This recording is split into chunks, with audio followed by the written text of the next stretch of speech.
getting close. We got rehearsal scrimmage tomorrow, luncheon tomorrow. Told you yesterday. What do you guys got, question-wise?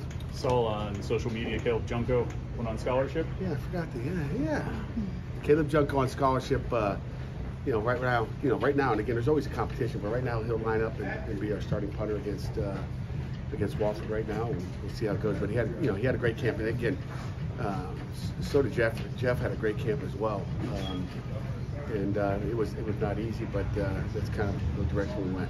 Does that leave you with one spot then? Do you still have one more to give? By my math, it does. But is that your math as well? I don't know how your math's going. I don't know. What's the joy of helping of showing a kid in that moment that the thing that they've worked so hard for, they finally achieved, and setting up that surprise? That was a pretty cool presentation you guys had. Yeah, Bogart, it was kind of set up by Bogart. Sometimes the video doesn't work or whatever. It doesn't happen very often.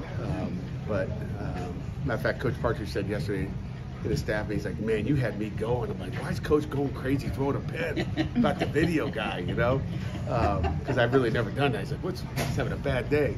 But so I had some guys going, but then the D line up front, like, Coach, you got to do a better job of acting. That wasn't good. So it's good that you guys thought it was good. I think the hard work these kids put in. I mean, it's like when you got extra scholarships available and you can give it to someone that's truly earned it and worked for it. There's no better thing than that. I mean, a lot of these guys get scholarships and sometimes they never play out there.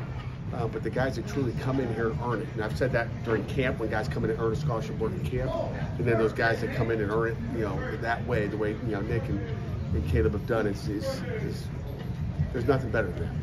What have you liked from the special teams unit as a whole? Man, we spend a lot of time on punt, so I've liked that. As a head football coach, I want to see our punt team soar. Not only the punter, but the protection and the whole deal. We've just done a lot of work on there and detailed it out. So I'm excited about that. And again, I'm excited about the focus our kids have had on it. I mean, it's so important. It's so critical. Everybody wants to play offense, defense. No one besides the specialists get recruited to play a gunner. We don't recruit guys to be the gunner on the punt team or the left guard on the punt team or to be the L5 on the kickoff team. They all got to buy into what we're trying to do. And if you want to win a championship, you better be good in special teams. So, what's the look like right now? You guys have multiple track stars that are on your team right now.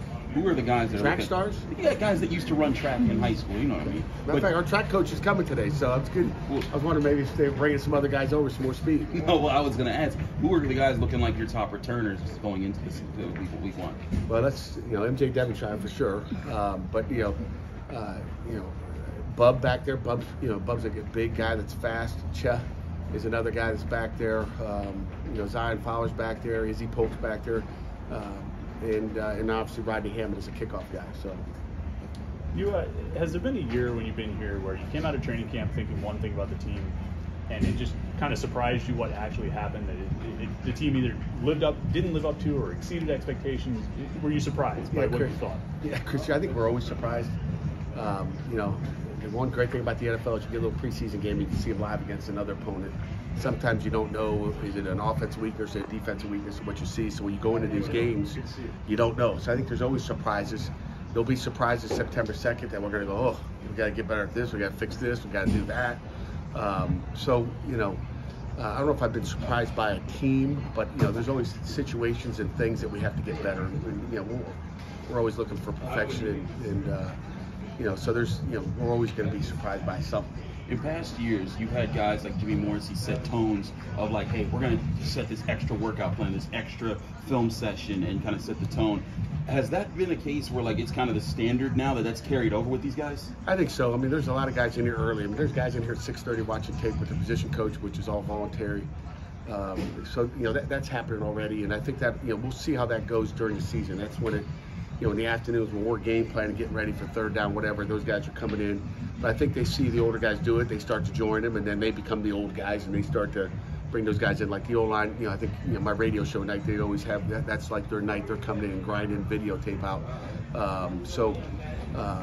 We'll see how that goes. But it's been something that you hadn't had to set it up. They do it themselves. Does that give you a pride as a coach to know, I don't gotta have my eyes on everybody all the time. They can just do it themselves. Yeah, but, I can. Hopefully, position coaches are to keep an eye on it. But at least I don't have to keep an eye on the position coaches to keep an eye on the players. One less thing I got to do. It seems like you've got a lot of quiet leaders on the team, lead by example guys.